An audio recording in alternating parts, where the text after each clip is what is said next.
Hello, everyone, and welcome to an episode. It is of number 546 of Aussie Tech Heads. It's on the 10th of August 2017. How you all doing? It's great to be back. Had last week off. What was I doing? Oh, that's right. I had some school commitments. So I went and saw both the kids. They're in some band, the strings, the percussion, and the something else. Wind ones. Jazz. Whatever that is.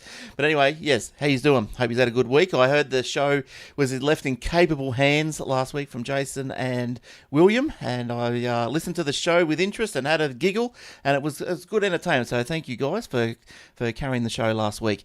Don't forget, we are brought to you by athwebhosting.com.au, and you can find us exactly there, athwebhosting.com.au. Servers operate on SSD drives, immediate activation, SSL certificates available. Aussie support, mainly me, so come on in. Look, we've got probably a full show tonight. We've got William is on the panel. He's going to be on. Me and William. Some people thought me and Will were the same person. Did you know that? But no, you never see both of you in the same room at the same time. Exactly right. But he's strapping in right now. And also we've got Jason. But let's go to Jason first. Sure, he's not like a puppet. Hello, my name's William. Yeah, so how you going, Jace? Yeah, I'm pretty good. Getting over the cough, still a little bit there, but it's holding on. You know, when you said that you had a school commitment, I thought you were finally going to graduate or something, but no, that's year 6 is way beyond my capabilities. that's too far. I know, away. Right? The things kids are doing these days. When my daughter's in year 2, and she's like, "I need a USB key because I have to do a PowerPoint presentation." I'm like, "What? Yeah. You're in year 2? What the hell is this?" I know, it's crazy. But look, I did. Oh, let's bring William. Say, g'day, Will. How you doing? Hey guys. Hey, what's been going on, Will? Been a long time. Everything since and had a chat on the show.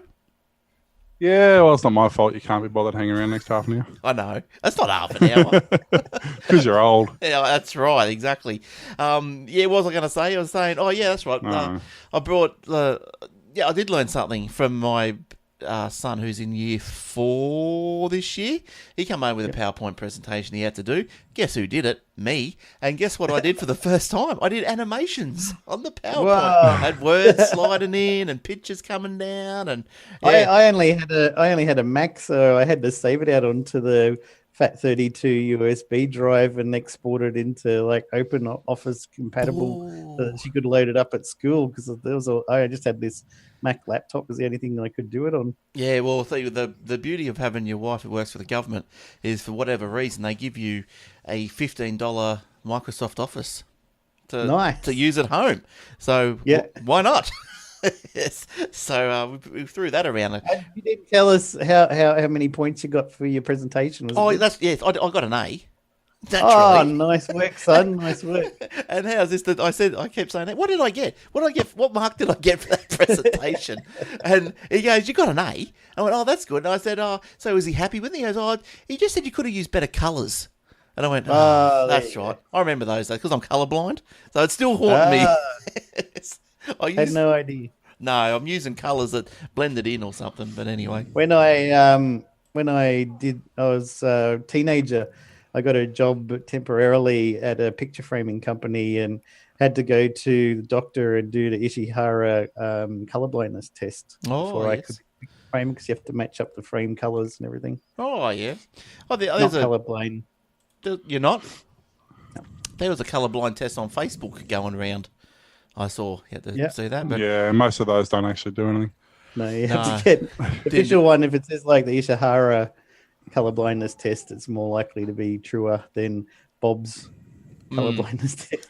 My boss is he's a panel beater for 40 odd years, and I only found out a couple of years ago he's colorblind. Wow. Yeah, right. Wow. But he could color match perfectly. Yeah. He just didn't realize he was colorblind because like the colors, he didn't know what color was, but he knew how to make it and how to make it exactly the same. Yeah, right. Nice. Well, I'm the opposite. I don't. Colours is one of my worst. Like, you just don't pay any attention to them, really. When the top light lights up, you need to stop the car. When the bottom one lights up, you can go. It doesn't matter about the colours. Oh, is that why I keep having accidents? Yes. All right, you can. Did you know, guys? We're on Spotify. You can find us on Spotify. You don't have to go to iTunes. You can just tune up your Spotify app and search in Aussie Tech Heads, and there we go. Whole collection. How good's that? And what a collection. You can also get us on the AussieTechRadio.com or on the TuneIn Radio. Search for Aussie Tech Radio. Back-to-back podcast 24/7, and also facebook.com/Aussie Tech Heads and youtube.com/Aussie Tech Heads. And don't forget other podcasts. Now we're going to have to talk to Will about Obsidian Loft and Old Fart Geeks. When's the Geeks coming back, Will? It's a timing issue at the moment. It's just when one of us has got time, the other one doesn't, and then when we do get time, something happens, like the server goes down or our internet explodes. So it's not long dead and forgotten. It's Old Fart Geeks and Obsidian Loft are something that will be coming back. We've even got plans on how to change them up a little bit, but Will's got an idea for Old Fart Geeks in particular. It's just actually now a matter of getting the time to implement that. So being sick over winter, it's been terrible. It's been horrid. I had 8 weeks of some mysterious unknown virus that the doctors couldn't figure out, and nobody knew. Yeah, okay. What I had. Wow. Which was just bizarre. I had test after test, and they couldn't find out what it was. You all right now? And just after I got over that, I went to hospital last weekend with bronchitis, and then got let out Monday and picked up the gastro bug that every kid in there was admitted with. So we've had gastro since Tuesday. It's gone through the house. So no good.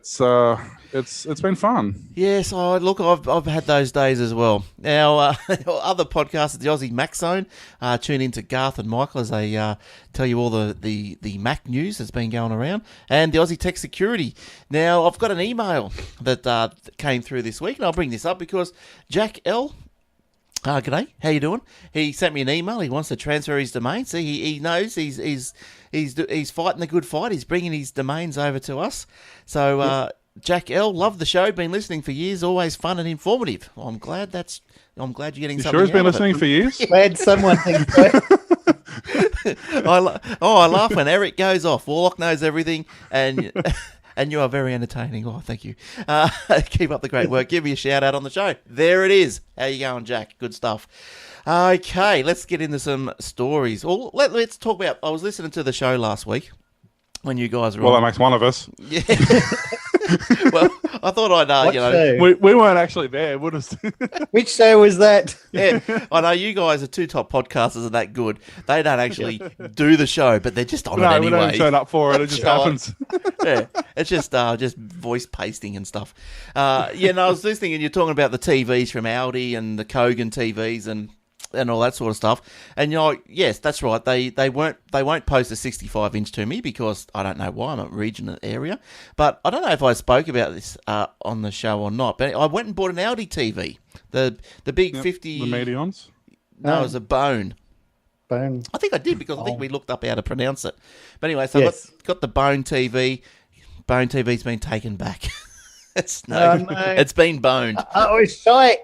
Yeah, look, yes, it was a big picture, and it turned on, but the picture was rubbish. It was absolutely rubbish. It was all, to me, the best I can describe it is like it had an old-time filter put over it.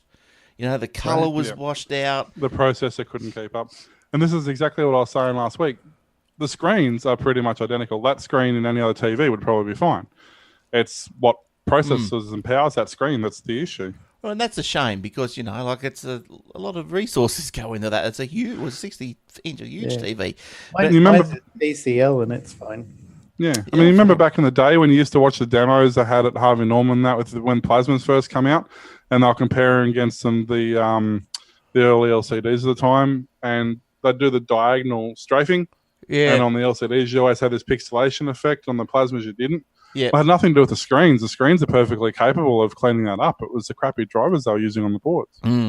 So I took the and thankfully, and as you would expect, Audi took it back. No questions asked. Slid it back into the store and lined back up. What's that? 14 days return and no questions asked or something? Something like that. 30 days? 30 days, I think. Yeah, well, I took it back in 7 because I was playing no chances. It was rubbish. But was it just your TV or was it them in general?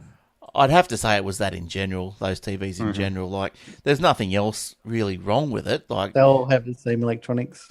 Yeah, it was just the picture was just yuck. And so anyway, I went the rounds. I looked into other TVs. There was a HighSense 58 inch that I was looking at. So I went into Good Guys. They said, no, that's superseded, but we got one left on the shelf on the display. And I went, oh yeah, let's see what they're going to give me a deal for this, on display, being used second hand, So I said to the guy, how much do you want for that TV up there? I think he was on sale for, or was priced at $1,100. And he comes back and he goes, 1080. And I went, $20. I said, is that all you're giving me? $20? Yep. It's been switched on all day, every day for what, 4, 5, 6 months? You're going to give me $20? Yep. I said, see you later. I was prepared to walk. I know somebody who bought a HighSense washing machine, and it broke down within a couple of weeks, and neither HighSense nor the shop they bought it from would repair it or return it and swap it out for another one. And they just had to, in the end, throw it out because no one would take responsibility for it. Yeah, it's actually the retailer's responsibility. Yep. The other thing you got to watch. HighSense, you got to contact them, ring them up. No, you got to contact the retailer. No, you got to contact. Audi play the same game, but only out of warranty after 12 months. Like the first 12 months, Audi will cover it, and then after that, you got to contact the manufacturer, which is quite common because a lot of the time they change. But especially when it's new, it's the retailer's responsibility. They're the ones who have got to get it organised, and they don't have a choice. They have to do it. I had a GPS one time that kept on doing software reboots all the time, and I take it back to the retailer. No, we can't take it. You have to send it to Sydney. And I'm like, no, you have to swap it for me. No. And I just stayed there for an hour arguing with them. Eventually, they rang the area manager. I think he must have said, look, just give him one choice to get him out of the damn store because other customers can hear you arguing. Okay. Hi, sir. Which one would you like to replace? Yeah, sometimes, look, they're going to do it anyway, so they might as well do it straight away. I did the same thing at Super Cheap. They had a head deck put in the car, and every time I plugged the power leads up, the head deck just shut down. Yep. Sent it back to JVC, by the way. Never buy a JVC head deck because their after sales is useless. Yep. Sent it back to JVC, and they said, we can't find anything wrong with it. I said, all right, well, here, send it back. So they sent it back.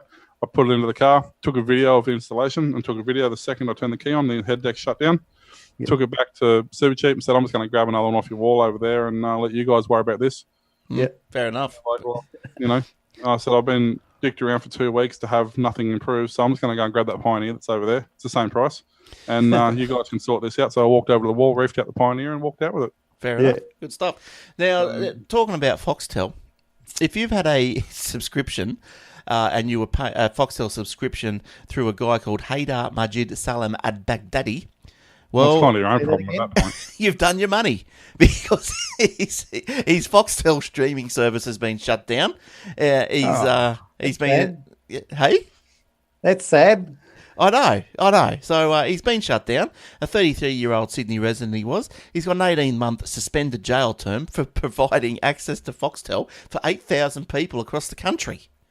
So I don't know how he's doing that. Was he streaming it on YouTube or something? I don't know. They wouldn't. The story didn't say. It said that there was no details about how he was doing it. But he reportedly ran the operation from his home in Sydney southwest, and now suspended jail sentence 18 months. So there you go. I don't know why everyone was paying to watch it. Yeah, but they just weren't paying the right people. They're paying to watch it. That's all they ask for, isn't it? Yeah, but you got to pay the right person. They're just getting picky now, aren't they? Yeah, don't worry about details. Details are irrelevant. That's right. Because I know you guys had a little stab at the pirating thing last week as well. But there was another story. Where was it about the pirating? And it was about Foxtel. Oh, the Game of Thrones. No, that was about. Did I have another Foxtel? HBO. Australia's #1 pirated show. Yeah. We'll talk about Game of Thrones. Seeing that we're on that sort of thing. But does anybody watch it? I don't. Will, do you watch it?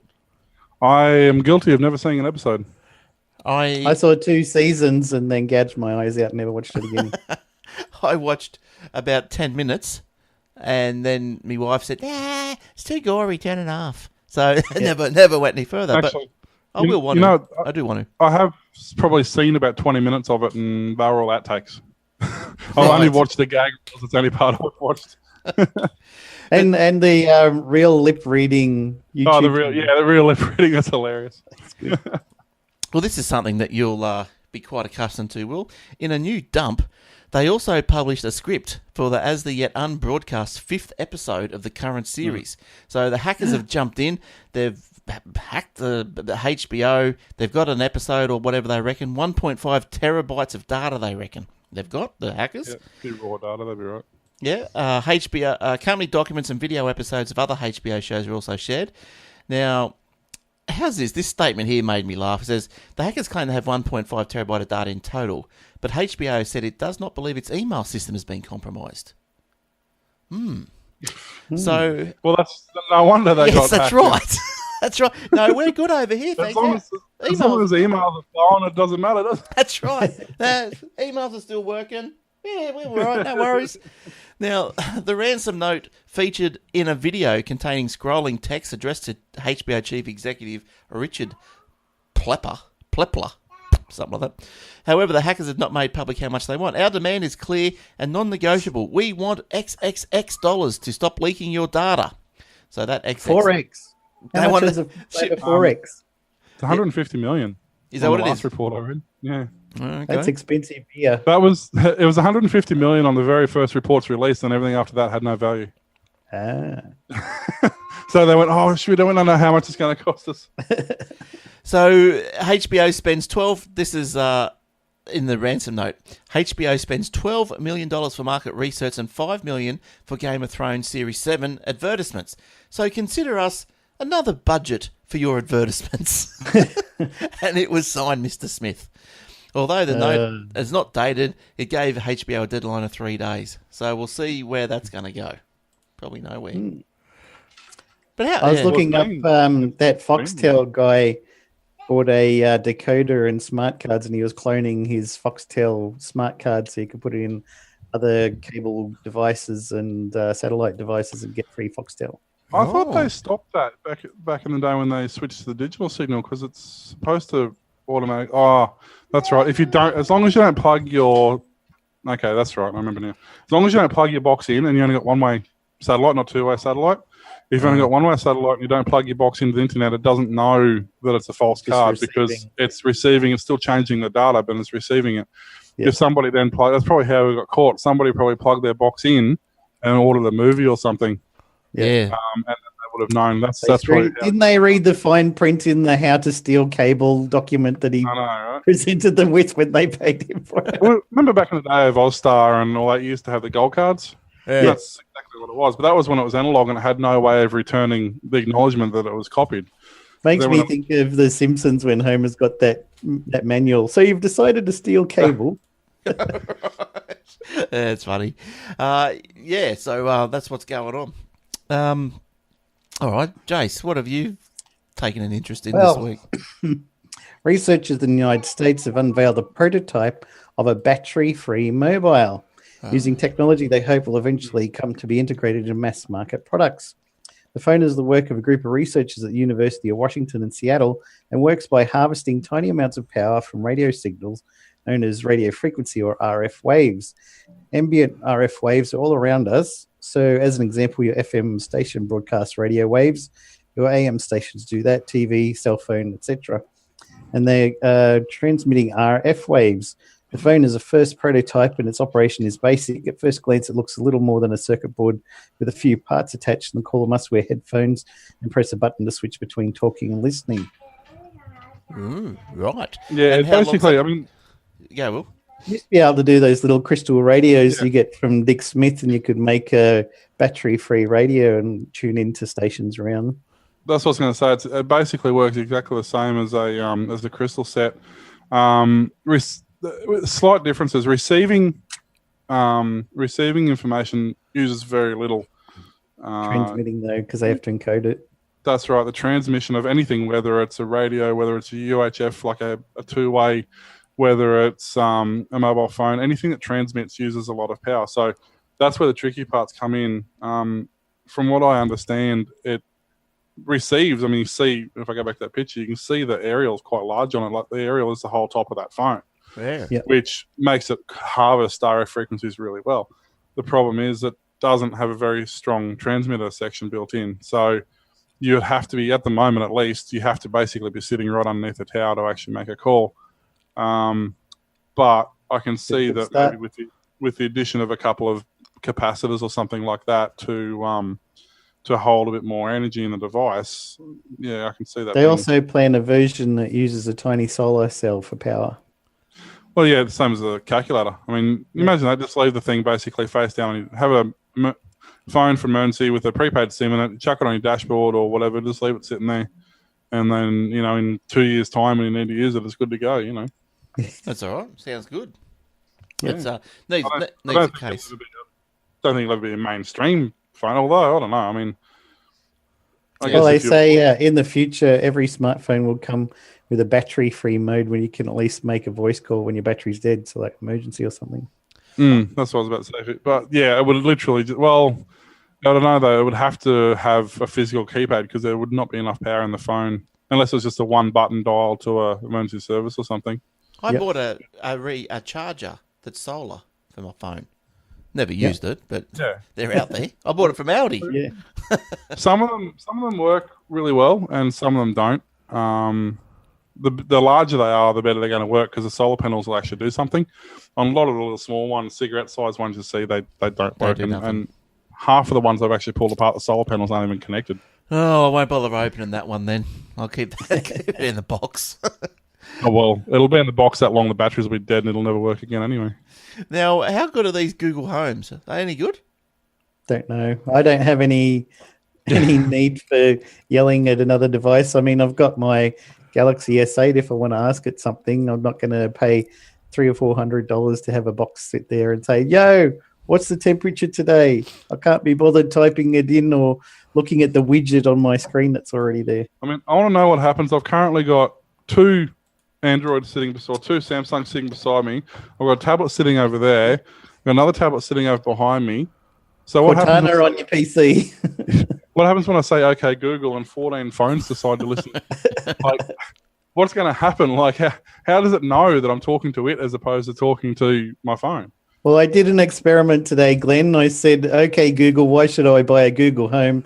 And it did a search for an article, and I could click on that and read it, I guess, but it didn't answer me. Did you do that on your Android? Yeah. Because I did that the other night on my iPhone. And I forget. Did you say anything for you? Nah, it wasn't nothing exciting. Oh, hang on, I'll ask her again. Screw you, Glenn. Yeah, it wasn't nothing exciting. Hang on. I'll try it. Hey, Siri, should I buy a Google Home? That'll confuse her. Yeah, I think I... What? I'll try again. I mean, I would like to be in a position where it would work. Hey, Siri, should I buy a Google Home? I'd like to have a smart home, per se, where everything can be... I don't know. Yeah, Siri's working wonders as usual. Yeah. That's Siri's standard answer to everything, isn't it? Yeah, well, I think Justin posted up on our Facebook page. He looks like he's bought a Google Home, and he listens to the show through it. How good's that? So it works well for him. That's good. Good on you, Justin. Okay, what about Will? What stories piqued your interest? What about me? What are you trying to say? I'm saying it's your turn. It's your turn. I'm saying. We all hate Woolies. We all go there and shop, but we still hate them. But it was funny. It's just recently come out that they had. If you shop there during March, you might want to check your statements if you paid on card. They had a processing error. However, that happens, given that everything's manual. I don't know, but it charged your cards twice. One when you actually bought it, and then I think the second time was at the end of month. Nice. So it could have been as late as the end of the month. Apparently, basically. I was just going to say, it affected both online and physical transactions. Well, that's the thing I don't understand. The online ones I can understand a database re-rolling that and reprocessing that. I kind of understand that, although they're not supposed to be storing card data, so I'm not sure on that one. And same with manual transactions, they're not supposed to be storing card data either. And not only that, the cards are manually swiped or touched to the pad. So I don't really know, unless everything was entered as a manual transaction, which once again means they had to have the card data on hand.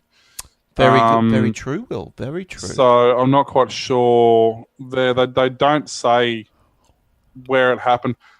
I kind of a little bit skeptical that it happened at Woolies end, just because of those reasons where they're not storing, like they've got an SSL store. Once you pay by PayPal or credit card, that's it. It doesn't care about the data as long as you paid for it.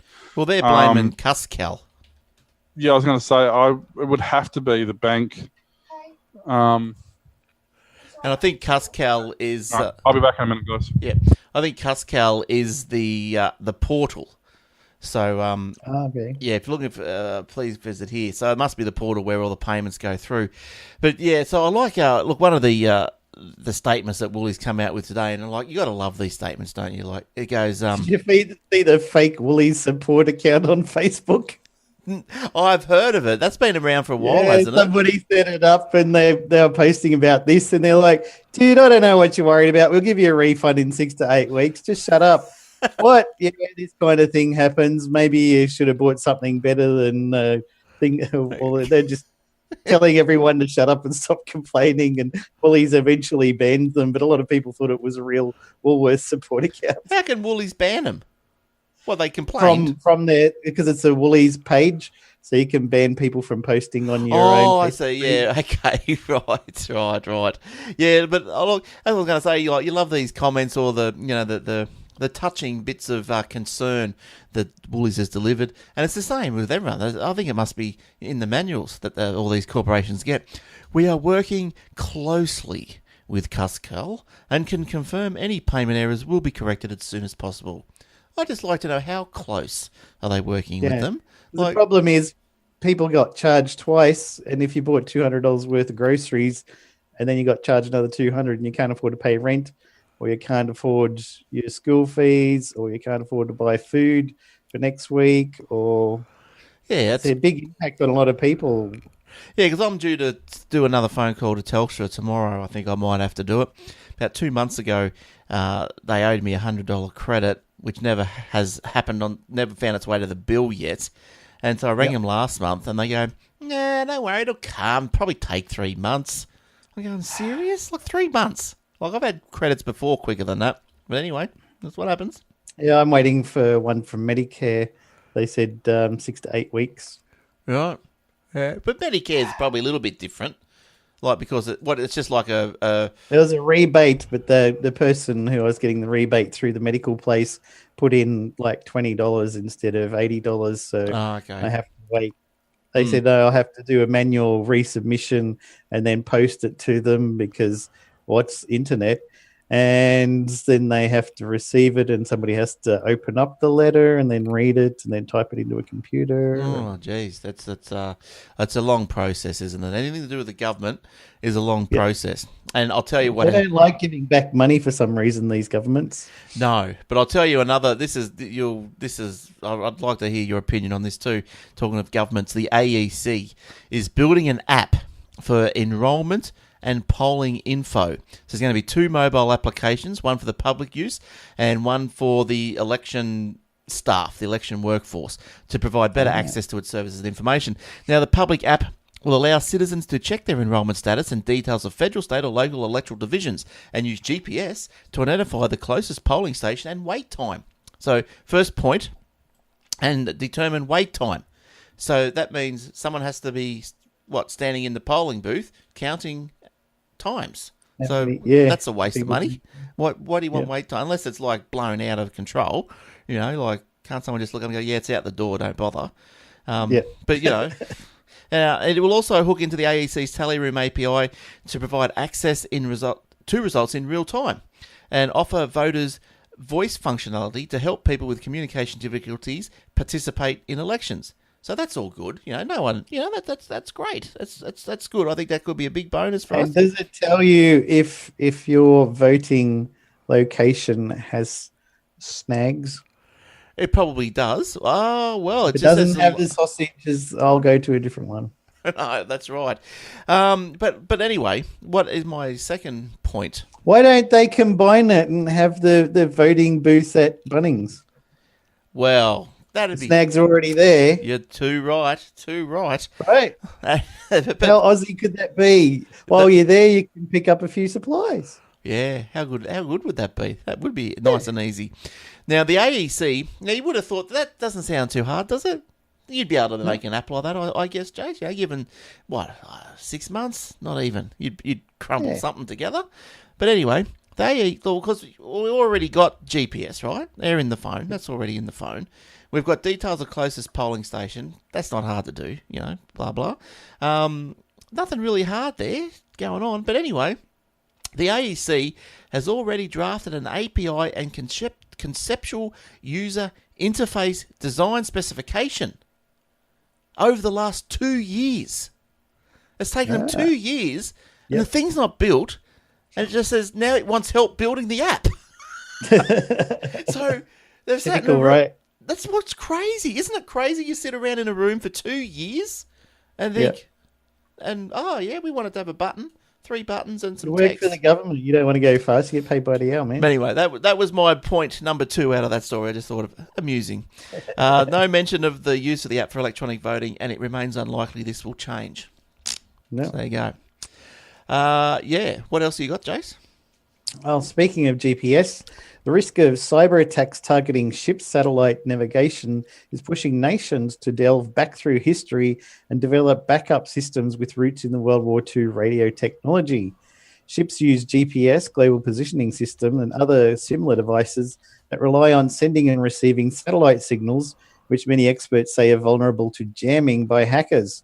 About 90% of world trade is transported by sea, and the stakes are high in increasingly crowded shipping lanes.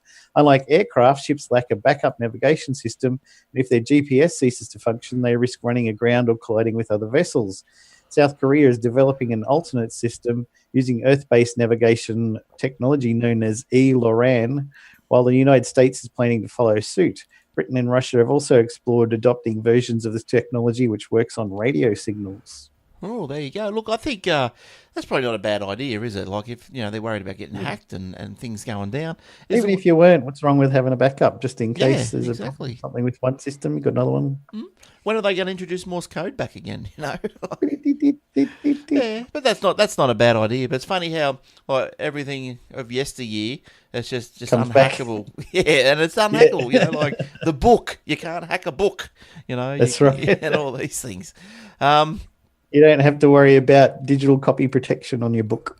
That's right. But Patch Tuesday has arrived. Patch Wednesday or Patch Thursday, whatever the hell it is. I think it's Patch Tuesday. We get it Wednesday. Is that how it works?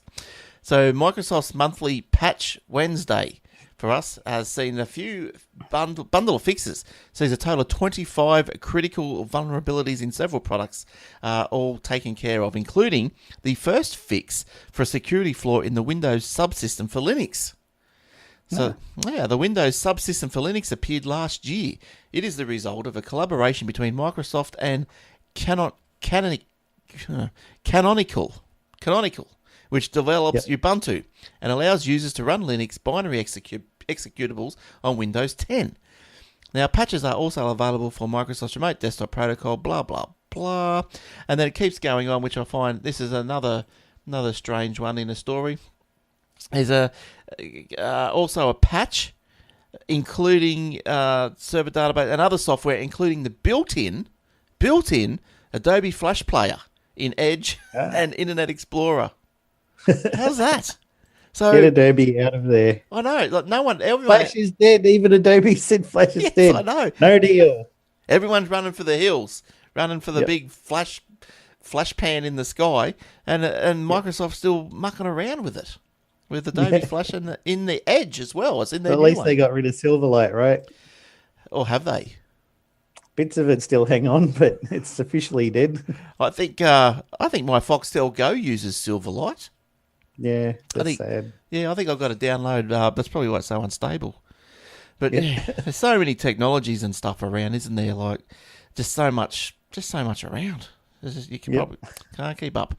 So do you know much about what this Linux thing is, or just leave it as the Windows subsystem? They have a Bash shell system on Windows now, so that you can use a lot of commands that you could use in Linux on the Windows computer, and have small embedded Linux distributions running on Windows. Quite nice. A lot of super geeky Linux people are very excited about it. You can access Windows using Linux commands. Right. Now I've got a question for you. Just going off topic, whether or not you know, is the computers these days coming out with the latest UEFI BIOSes, or the EFI BIOSes, or not even that. They're just called EFI, aren't they? They're not BIOSes. They're EFI. Yeah. Can you run a Windows 7 just off a straight UEFI machine? Because I tried. Yeah. I don't think you can do it. I'd not install it. You should be able to, because I think it can emulate an old BIOS if there's an old operating system running on there. Yeah, I know in some of the BIOSes you can go back to like a legacy mode, but this particular one that this person asked me to do, it didn't have a legacy mode, and yeah, I don't know. I didn't think it. From what I looked up some articles on TechNet and everything. They said no, there's no support for UEFI. But then I saw other people they were running it from a USB, but they weren't actually installed on the computer. So that was one of those it's just all too hard. Stick with Windows 10. What's up with that? There's a TechNet installing Windows 7 on UEFI based computer. Most UEFI based computers will also support legacy BIOS. Boot is configured in the BIOS. Yeah, so this one didn't have a legacy. As long as you got one of the latest BIOS. If you got a old one that didn't do the emulation, you wouldn't, but should be able to. Anyway, I just told this guy to suck Windows 10 up. Get over it. Yeah, you might as well. I mean, why not? It's so old, isn't it? It's so old. Yep. All right, what else have you got over there, Jason? In Android 7.0, Google introduced a new feature called Seamless Updates. This setup introduced a dual petition scheme, a System A and System B petition. The idea is that when it comes time to install an update, you can normally use your phone on the online System A petition while an update is being applied to the offline System B petition in the background. Rather than the many minutes of downtime that would normally occur for an update, all that is needed to apply the update is a quick reboot. At that point, the device would just switch from petition A to the newly updated petition B. When you get that out of space error message during an update, you're only out of space on the user storage petition, which is just being used as a temporary download spot before the update is applied to the system petition. Starting with Android 8.0, the AB system petition is set up as being upgraded with a streaming updates feature. Update data will arrive from the internet directly into the offline petition system, written block by block in a ready-to-boot state. Instead of needing 1 gig of free space, Google will be bypassing user storage almost entirely, needing only about 100K worth of free space for some metadata. Yes, well, the Android phones, I don't pretend to understand those things. But is it good? I believe you. It will be, yeah, because, when you get an update for your iPhone, it says, please wait, click here, okay, downloading update, you wait 5 minutes, then it reboots and it applies the update and it's drawing a thing along. This one will do it while you're still using the phone, it'll update the phone. So you'll have basically you'll have Windows 7 and Windows 8 on the same computer in different petitions. So you've got Windows 7 and Windows 8 comes out, that's cool. So it installs Windows 8 into this other petition, but you're still using Windows 7, and then when you reboot, it just says use that one over there. It's got Windows 8. Suddenly you've got a new computer system. Yeah. Then Windows 10 comes out. It installs on the first petition overriding Windows 7. You reboot, and now you've got Windows 10 there, but Windows 8 is still around. That's so good. You have 2 operating systems in dual boot mode on your Android. So you're going between 7 and 8. That way, and just streamline download any updates onto the petition you're not using. So the next time you reboot your phone for whatever reason, it'll automatically come up with a new updated system. Yeah, it's a lot better than the Windows 10 rollback. Yeah. Rollback. How's Eric going with his Windows 10 update? I'm not sure. I'm not sure. I'll have to ask him. I forgot all about those. Will's back. Hi, Will. Thanks for coming back. Had an emergency. No worries. Do you want to kick off with the story? Stop me if we've done this because I don't know what happened when I was away, but Virgin Australia announces in-flight Wi-Fi rollout for Australian fleet. Boom. So Virgin Australia has expanded its Wi-Fi connectivity throughout their fleet with plans to have it in place across their entire fleet by mid-2019. They said they'll equip most of their 737s and 777s with by the end of the next year, while the remaining aircraft consisting of an Airbus will be fitted out by the second half of 2019. Right. I would have thought the Airbus would have been equipped for that, given that it's a brand new plane. But anyway, internet access on board the aircraft will be powered by Optus satellite internet, which the in-flight connectivity will be handled by GoGo. Wi-Fi connections were first trialled over a 3-month period starting in April. The trial evidently quite successful, with guests reporting high level of satisfaction. Virgin said the checking emails 50%, social media is 45% were the top 2 uses, with Netflix in the top 5 as well. Nice. According to Virgin Australia, passengers travelling domestic will enjoy a basic level of free Wi-Fi with 2-tiered pricing system being put in place, with speed being the main deciding factor. Virgin will also be the first Australian airline to offer internet access on international flights, though there will apparently not be a free tier on these flights, though Virgin hasn't advised what speeds will be offered. Optus Satellite is Australia's largest satellite provider for domestic and New Zealand services, with the service delivered through 2KU dual antenna technology. Virgin is not the only airline working on delivering in-flight internet. Qantas also commencing trials back in April and Tiger Air Australia, however, told Asteroid they have no plans for in-flight Wi-Fi, of course. No, well, you watch them land down the tarmac at Sydney Airport, and thank goodness you don't follow them. Yeah, that's it. Just watch them. So Wi-Fi, I don't know, if everyone on the plane's going to be doing Netflix, it's not going to really work, I wouldn't imagine. Well, theoretically, if they're using the Optus, it's theoretically gigabit speed. It's going to come down to what the actual congestion internally on the plane's going to be. But having said that, I mean, the plane uses a lot of data too now. Like in the old days, all the in-flight entertainment was all pre-recorded and stuff like that. But a lot of it now is all streamed as well. So there's a lot of data being smashed around there. I don't know. Do you really have to stream Netflix? Like, if you wanted to watch a movie, wouldn't you just load your iPad up or something? Like, do you really need to have unlimited choice while you're on a flight? I don't. Well, as I said, like email's 50% effectively. Emails, I get. Email's 50% and Facebook's 45%. So there's only 5%. Like 49%, 43%. So there's 8% in there, which is going to be. Well, I don't know if they've already got email at 49% and social media at 43%. And they're saying Netflix is somewhere in the top 5. Well, it's only one of the bottom 3, and there's only 5% between those 3. So there's not a lot of other things happening. I don't think people really, especially if you're flying like from Brisbane to Melbourne or something, it's only a 45-minute flight or whatever it is. Brisbane to Melbourne? Or an hour 45. Yeah, something like that. It's an hour to Sydney. Yeah. So by the time you get on the plane, get settled, do what you need to do, check your Facebook, decide to watch something, you're only going to watch a half hour episode or something anyway. Yeah, I can see. If you're going over to Perth, I guess it's going to be all right. But if you're just going to be checking Facebook, like, geez, and you got to think half the flights are red-eye flights anyway. So half the time people are going to jump on the plane and sleep. A lot of people are coming from an international flight somewhere, so they're half asleep anyway. So they're going to go to sleep. So I don't think the numbers actually are going to be as great as sort of what we think they are. If you work it out, like a lot of the people who are on business deadlines and stuff who are on flights anyway are already working on whatever they need to work on. I mean, they might connect to download some documents or something, but I don't think the data usage is going to be as great as. It's not like everybody's going to get on there and watch Netflix in one go.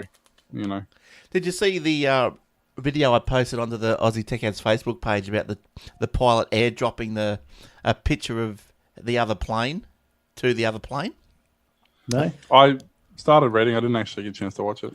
Yeah, there's interesting. He must have been on his phone, and he's there, and he's on his phone going, "Oh yeah, Tango Victor Foxtrot, you're 1,000 foot away from me or something. There's this other plane flying. You can see it. He's probably relatively close." And so he goes, "I'll take a picture of you." So he takes a picture and sends it to him. Sends it to the other plane. It's quite good. It's a little YouTube video. It's on the Facebook page somewhere. Go and have a look. Any more, Jace? Oh, sorry, Will, you finishing off there? Well, I was going to say, speaking of satellite, NBN Co is going to start their satellite multicast trials. So NBN will soon begin a 6-month trial of multicast services on their Sky Master satellite, which is a massive big satellite we paid a heap of money to put up there. The technical trials are set to begin in August 21st and conclude around the end of the year. The network builder said the test agreements published, those selected to test satellite service have been aligned with State or Territory Education Department participating in the government's distant education and broadband working group. They must also have in place the existing multicast application delivering lessons to students over satellite. Multicasting allows a service provider to inject data or content once the network to network interface, where it is then replaced. This is really badly written. Where it is then replicated to any number of premises. It's been available on the company's FTTP network since 2012 and was introduced for use by internet TV providers. So I guess it goes back to what the TV stations do. They release one broadcast of it and it just goes to wherever it's got to go to. Yeah, but speaking of that, like I've got a question for this week. Question from Glenn is, and if anyone knows the answer, if I don't get it out of these two Write guys, it on a postcode and email it to. What's right. the answer, Glenn? Aussie Tech Ads. What's the answer to this? Now, I want to know because one of my customers has got a shop and he wants to be able to offer free Wi-Fi, but he wants to be able to only offer it to people who log in or like his Facebook page. What is there a reasonable way of doing this? I know Facebook has got their Facebook Wi-Fi, but say without buying another Facebook Wi-Fi compatible router, how would you achieve this? Does anyone know? There must be some scripts you could run on a... There'd be a couple of ways. One would be to have a part of the page set to private, so only people who like the page can actually see that and have the login details on there. Well, that's kind of brave. The other option would be to have it so that when they come in, they just show the person at the counter that they've liked you on Facebook, and then they give you a one-use barcode or something like that. Yes, but I think like he wanted to try and automate it. I think at the moment, he's just giving out the password. I mean, yeah, unless you've got 1,000 customers a day, it's not that hard to do a manual. Yeah, a one-time barcode. He might have. He's a coffee shop. He might have a few customers. Yeah. But, I mean, the other option to do it is to just have it. You could have it set up, I guess. Yeah, it's pretty hard without spending money on. There is. I mean, I know for a fact that there's back-end hardware out there because one of my customers actually uses it. I guess at the end of the day, I don't specifically think it's Facebook either. I think there are scripts you can do, as Warlock said, because he does it if you like him on Facebook, if you like on their Twitter. If you leave a Google comment, any of these things will get you free access to the Wi-Fi. So there's obviously ways of doing it, but whether or not they cost a lot of money, I don't know. Yeah. Well, I don't think he wants to obviously do it for free if you could.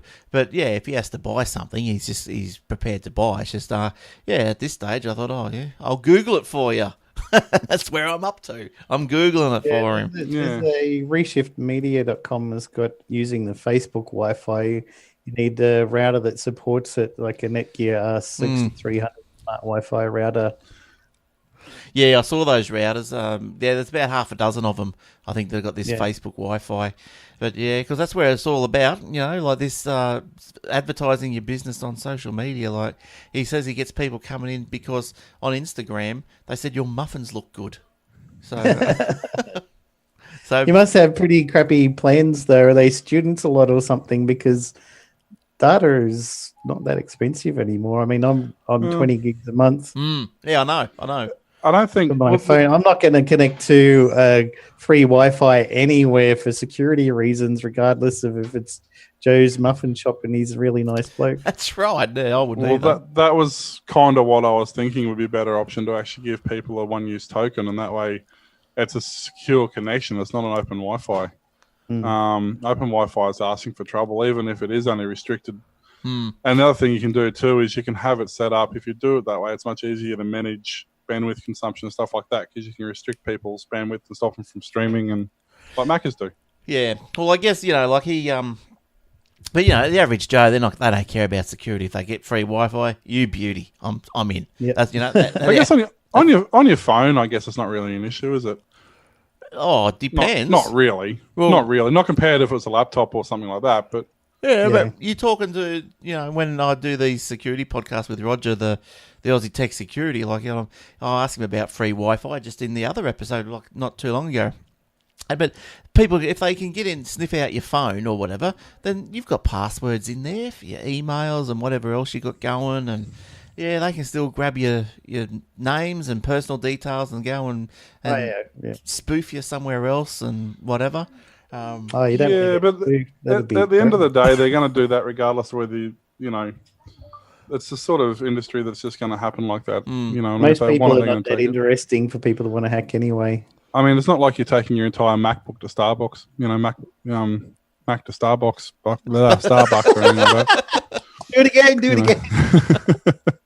I want to go to Starbucks. Hercules. Shut up. I'm sick. Leave me alone. Now, where are we up to? Who wants to? We've known that for years, Will. What about? I don't even know. Jace, you got any more? A couple, yeah. A team of 8 researchers discovered that by altering street signs, an adversary could confuse self-driving cars and cause their machine learning systems to misclassify signs and take wrong decisions, potentially putting the lives of passengers in danger. The idea behind this research is that an attacker could print an entirely new poster and overlay it over an existing sign, or attach smaller stickers on a legitimate sign in order to fool the self-driving car into thinking it's looking at another type of street sign. While the first scenario will trick even human observers and there's little chance of stopping it, the second one looks like an ordinary street defacement and will likely affect only self-driving vehicles. Experiments showed simple stickers posted on top of a stop sign fooled the self-driving car's machine learning system into misclassifying it as a speed limit 45 sign from 67 to 100% of all cases. Similarly, a grey graffiti stickers on a right turn to trick the self-driving car into thinking it was looking at a stop sign. Researchers say that authorities can fight such potential threats to self-driving passengers by using an anti-stick material for street signs. In addition, car vendors should also take into account contextual information for their machine learning systems. For example, there's no reason to have certain signs on certain roads, such as a stop sign in the middle of an interstate highway. I guess, do you think it'll get to the stage where, I don't know, when the self-driving cars become more prevalent, whatever, that, like with the GPSs, like someone at the council or someone's gone out, mapped everything, done everything, put it, roundabouts here, roundabouts there. They're just going to have to put, there's a stop sign there and whatever, and the cars. I think you just put electronic transmitters on the side of the road. That's probably easier. Signal to the car to say, in 20 meters, there's a stop or give way or right only, or change your speed down to 80. You don't need to have it take a photo of the sign and then do OCR and go, yeah, that's an 8 and a 0, so now I need to go 80. You just transmit it to the car to say this is now 80 zone, the car slow down. Yeah. My question is, why are they happy with a 63% success rate on being fooled by a 40% sign that isn't altered? Yep. I would be more concerned about that than the fact that there's only, if that's say 50%, there's a 50% chance they'll get it wrong if it has been altered. Why are you doing 110? Well, the car just drives itself, officer. I'm more concerned about the 50% that's going to get wrong. That's a Suzuki Swift. They don't have auto driving technology in there. I like the way that Tesla handles it. I mean, it uses like 5 different methods of doing the same thing. It uses like effectively Google Maps, and Waze, which as we know has real time updating, has all the stop signs, has all that sort of stuff in place anyway. It uses existing known satellite data. It uses OCR recognition. It uses traffic pattern recognition. So it knows that if it's driving down a street and it's a T intersection, it knows there's a stop sign because every car in front of it has stopped. So it's got 5 or 6 different methods of knowing, plus radar and LiDAR it uses as well. So it's got all these different methods of knowing what's going on around it. And one or 2 street signs that either are missing or misrepresented isn't going to affect it. It doesn't care. It knows by all these other methods. And this is short, as you said, putting transponders in, which a lot of lights in the States already have. They actually have transponders already in them in certain places due to emergency vehicles. As an emergency vehicle approaches, even when they're quiet without the lights and sirens on, it will automatically change the lights to be in their favour. so a lot of that technology is already implemented. All they need to do is expand on that. But I'm a little bit suspicious that this article's written by somebody who understands this technology properly. Yeah, I mean, just once you're familiar with, I mean, okay, there's self-driving cars and there's self-driving cars. There's things like the Tesla, which is 90% self-driving. It will do 90% of the things you want to do. There's things like the Google car, which actually have run for however many miles they've done with 0 incidences. And then there's things like the, who was it? Volvo or Mercedes or somebody has tried it and they've had like an 80% success rate. So my question is, why are these car manufacturers who build cars for a living, clearly, and not computers, only having as low success rates, and these computer companies who happen to build cars are having the high success rates? I'll probably be looking at the technology behind that rather than trying to solve problems that aren't really problems and aren't. I mean, if somebody wants to get a sticker and put over a stop sign now, or put over a traffic intersection sign, or change a sign, other than the fact that every sign's a different shape, the only one you really get away with is speed signs, changing a 60 to an 80 or something like that. When you've got those stop signs, what happens when someone uses graffiti and put hammer time at the bottom? Is your car get out and start dancing? If you've seen The Simpsons, you've got, what have they got? Stop and yelled and Now, look, speeding is also important, and London has an interesting idea to curb it, and I think Jace has got some info on that. Yeah, London has an interesting idea to curb speeding. Magic! The British capital has painted optical illusions on its street as part of a pilot program to get drivers to slow down. The idea is both pretty simple and pretty clever. Use a little sleight of hand to paint the streets to look like they have speed bumps on them, but don't use finite city resources to actually build the speed bumps into the road. Oh. The 18-month pilot program was launched in September of last year, according to the BBC, and the city is still determining whether the black and white stencils are as effective as actual bumps to deter drivers from exceeding 20 miles an hour, as if the traffic in London ever goes faster than that anyway. Yeah, well, that's, I mean, how are you speeding in London anyway? But yeah, okay. True. So this will work the first time they drive up the street. Mm. Then when the car doesn't go bump bump, they go, maybe there's something not quite right here. Let's put some of those. I tell you what, that'll fix it. That's in that's actually it was in Sweden or Germany or something. It was actually an art exhibition. But it was up for like a day and it caused like 300 accidents or something, so they took it down. I like the audible speed lines. Yeah, we got them all over Australia, right? No, not those ones. They actually paint them across the road or on the road. And while you're driving over them, if you drive at the right speed, so whatever the speed signposted at, if you're driving at that speed, these things are placed in exactly the right position and they actually play music. Right. If you drive over them too fast or too slow, they just play a horrible sound. It's a really interesting concept. I haven't heard the music ones, but I've been over audible lines around. The wake up, you're falling asleep lines. No, slow you down when you're coming to the end of the M1 into Newcastle. Oh. They say for 70 and 80 zones when you're coming out of 110, and it's got the lines across the road to juddy you to slow you down. Otherwise, your car's falling apart. You know what they did they thought it'd be a good idea. At where was it? Coming out of Cuscal, I can't think which town it was. But you come out of Cuscal and you go from a 100 zone to a 70 zone into a sharp left-hand corner across a railway track into a sharp right. So they decided as you're going from the 100 to the 70, they're going to paint white lines. Yep. So, okay, that was not great to start with because every time it rained, cars would go straight ahead. So I thought, okay, we'll fix this. We'll scrub the white lines off. We'll put speed bumps down, then we'll paint the speed bumps white. So now not only are you trying to break from 100 to a 70, there's no transition. It goes 170. That's it. There's fair enough. And the 70k stop sign is about 20 meters before the right angle corner. So if you don't know the road, you come hooking up into this. Well, it's probably 50 meters. Come hooking up into this section, see the 70k sign, put your foot on the brakes, get surprised by these speed bumps that weren't painted for the first 6 months they were there, and then as you're going over these speed bumps, you now have to negotiate a left-hand right 90-degree corner. So you're still trying to do that and look at your speed to see if you've washed up enough speed. You're now looking at the boom gates of this train line to see whether or not you can cross the train line without being taken out. And just as you put your eyes back on the road, there's a 90-degree right-hand corner that you've now got to get across without hitting the big squiggly lines and say there's pedestrian crossing right there. So that was a fantastic intersection. 101. Now, like, how much can we do wrong in 100 metres of road? I can only show half of that picture, Jace, just the way it's set up. But yeah, there you go. Now, magic roundabout at Swindon, where they got 5 roundabouts around a central roundabout. That's crazy. That leaves a 4-way stop sign intersection for dead. Yeah. Now, just a couple of quickies because we're getting to the end here. I think you're out, Jace. I'll have a couple of quickies.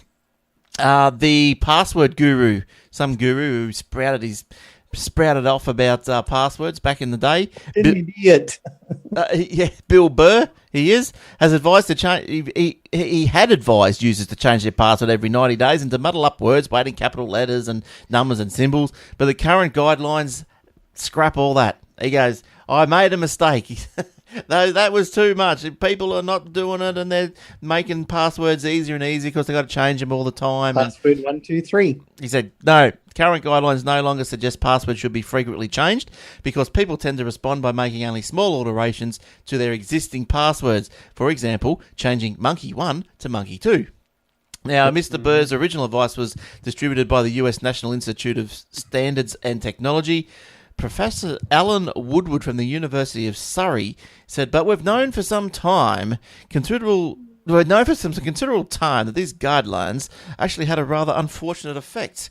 For example, the more often you ask someone to change their password, the weaker the password they typically choose. And as we have now seen so many online accounts, the situation is compounded, so it encourages behaviour such as password reuse across systems.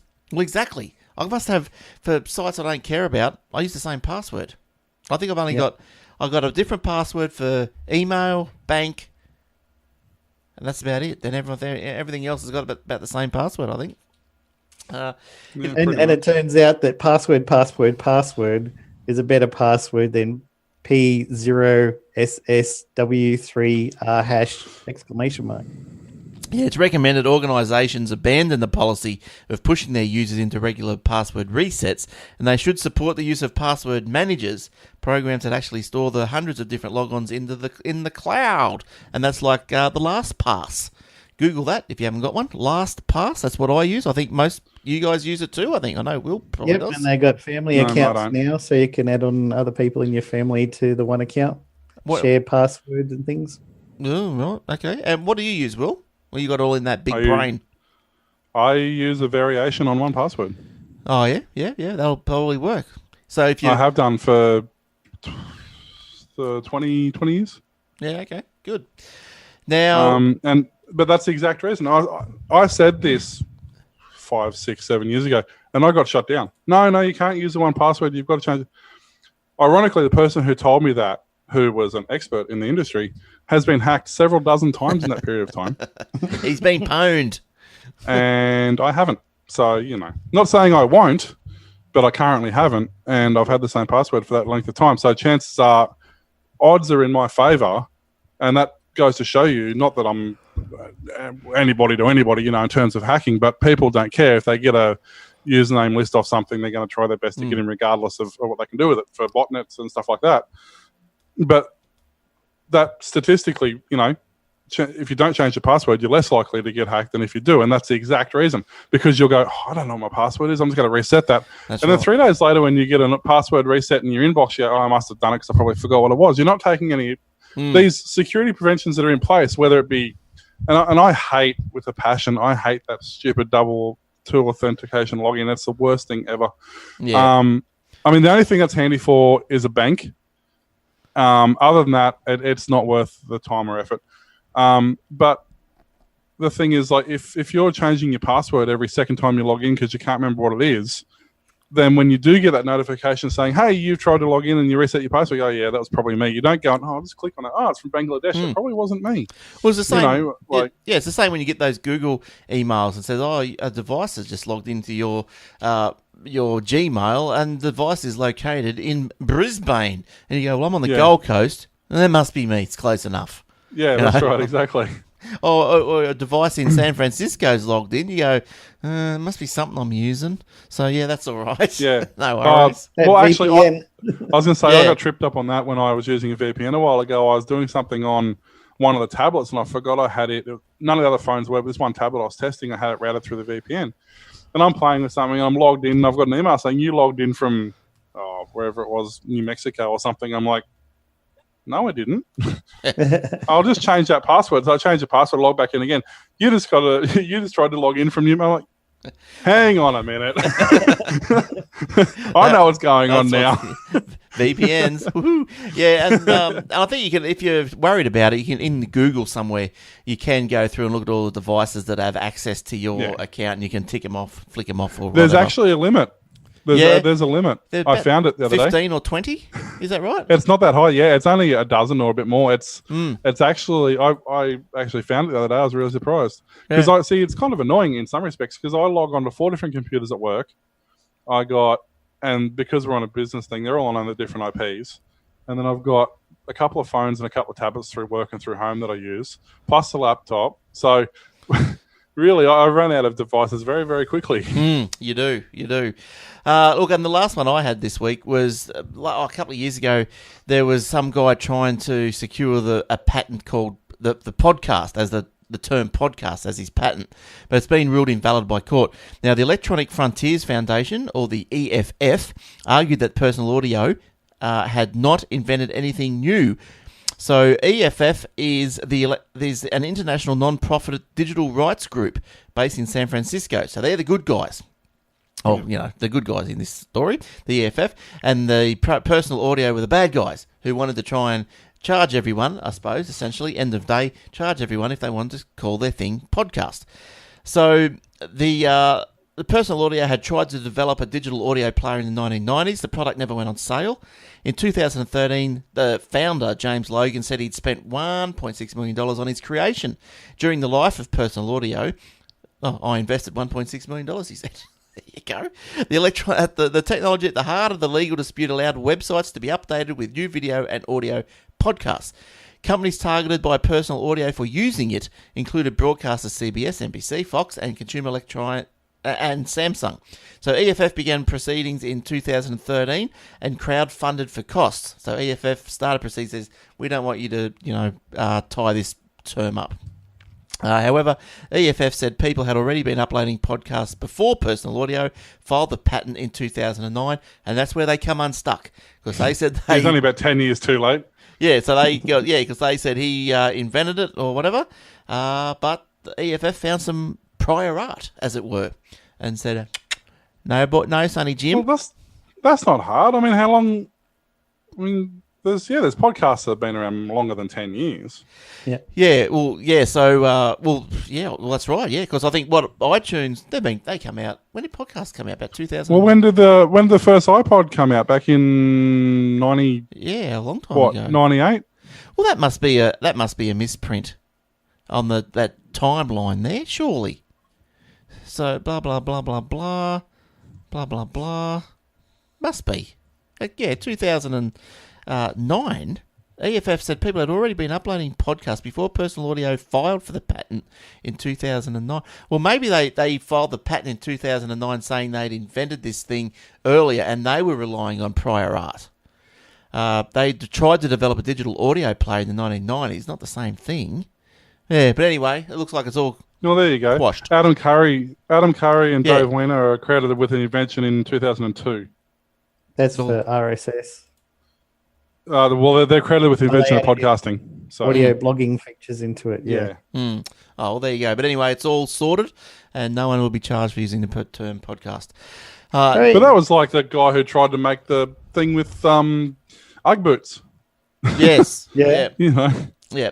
But they lost that too, didn't they? They lost that to the mum and pops. They actually won it.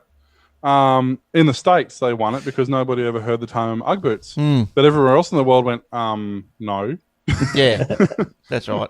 And so what? Yeah, so they were allowed to call them Uggs in America, but not in Australia. Other way around. Is that what you're saying? They can call them Ugg boots in Australia, but not in America. No, the other company. Oh, yeah. I don't know. I think they went broke because they spent too much money on lawsuits. Lawsuits, that's right. All right, Will, have you got any other little quick ones to slam in? See what happens when you go to Starbucks and you drink too many lattes. Oh, I mean, that's just insane. He's got like a full-on curved screen and he's got an audio mixer there. Oh, man. Just explain this for people on the audio. There's a guy sitting in Starbucks. He's got, I don't know, what is it, a 40-inch TV curved screen. He's got his keyboard set up. He's got a mixer set up to the left of him. He's got other little devices, phones and whatever else. And he's sucking on a coffee. Good luck to him. What's he doing? Isn't that just ridiculous? It's like... Is that like the ultimate goal to try and outdo Starbucks?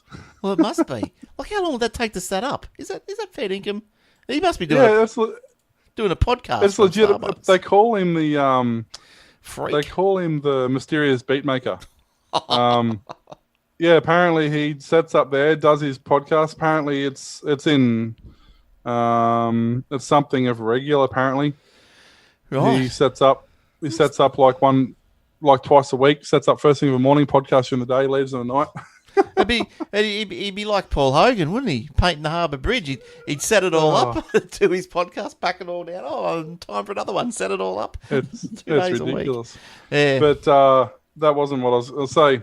Quickly, the thing I can never pronounce properly, the Hawaii or whatever they call it. Huawei. That Huawei. Hawaii. That's it. The Australian launch of their new watch version 2 is going ahead. They'll be selling the 4G enabled smartwatch outright and on plan. Now, this isn't like a smartwatch in the traditional sense. It's an actual phone in a watch. It's a full-on smartphone in a watch.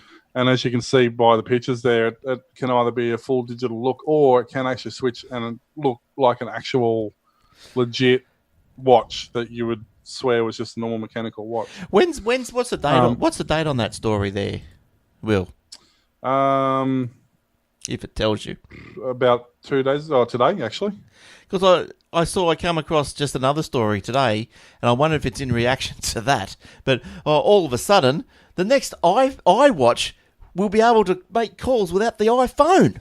Yeah, LTE. I don't want LTE in a watch. I mean, it's going to take it down to like 1 hour battery or something. The iWatches only go for like 18 hours on a good day as it is. I'm hoping the new Fitbit Pebble things are going to last like 3 to 5 days at least, but charging my watch a couple of times a day is a bit ridiculous, or even once. Well, this one here, they reckon... LTE chews battery like crazy. Obviously, you got to use a Bluetooth headset with it, obviously, or normal earbuds, because you can use it on speakerphone, but it'd be kind of but that's on 12 or 24 month plan. They'll set you back about $33 a month, and then about $33 a month for the plan. There's a lot of different deals depending on talk and text and all that sort of stuff, like $22 a month. Oh, hang on. We'll set back $33. Oh, okay. It'll set you $33 initial outlay, then $33 per month plus the plan. Right. So, for example, if $33 plus the $22 plan gets you unlimited talk and text, unlimited international, and 2 gig of data, for example, which probably on something like 2 gig of data is probably sufficient. But they're saying that they have, I'm just trying to quickly see the specs. I had it in front of me and it's miraculously disappeared. But they're saying that it does actually have a decent talk time. Yeah, okay. Something like a 4-hour talk time and like a 2-day standby time. Yeah, okay. So, which is like standbys in not using it. If you turn the screen on and stuff, it's going to be less, obviously. But a 4-hour talk time, I mean, a lot of phones struggle to have a 4-hour talk time. I'm fine. I've got to charge my phone through the day now. Like, I don't know why. Just I don't, but yeah, Samsungs don't have that problem. No, probably not. All right. Well, but that's partly to the fact that they're all battery. Like, I've actually got my old Note 3 just sitting here randomly. I don't know why, but if you open the back up on the back of the phone, it's pretty much all battery. Like, you can understand why they have decent talk times. Yeah. All right. Well, I think that's going to do us for this week. Otherwise, we're going to have to start paying these guys overtime. We don't want that. Or just start paying us either. I mean, Well, yeah, that too. So, all right. Thanks for coming in, Will and Jace. It's No worries. been good, mate. exciting to be on the podcast again with Will. Will, it's been a while since I've spoke to you. It has. We've got to get you on Old Fart Geeks too. Yes, let me know next episode. I want to come on. I forget what we... All right. Well, I think me and Jace talked about some sort of topic. What was it? Was it Well, we'll do it now then. Well, once we wrap up on the Tech Heads, we'll do an Old Fart Geeks. How's that sound? Oh, yeah. No, Glenn's problem is that it takes him an hour and a half to upload this episode once he's... Oh, yes, it doesn't take us that long. It only takes 5 minutes for us. Okey-doke. Here we go. Okay. So you can get us on the facebook.com/Aussie TechHeads, twitter.com/Aussie TechHeads, youtube.com/Aussie TechHeads. Email us, Glenn, Warlock, Will, Jason, whatever you like, at AussieTechHeads.com.au. Unanswered questions. Yeah, unanswered questions. If you know me Facebook Wi-Fi question, send it over.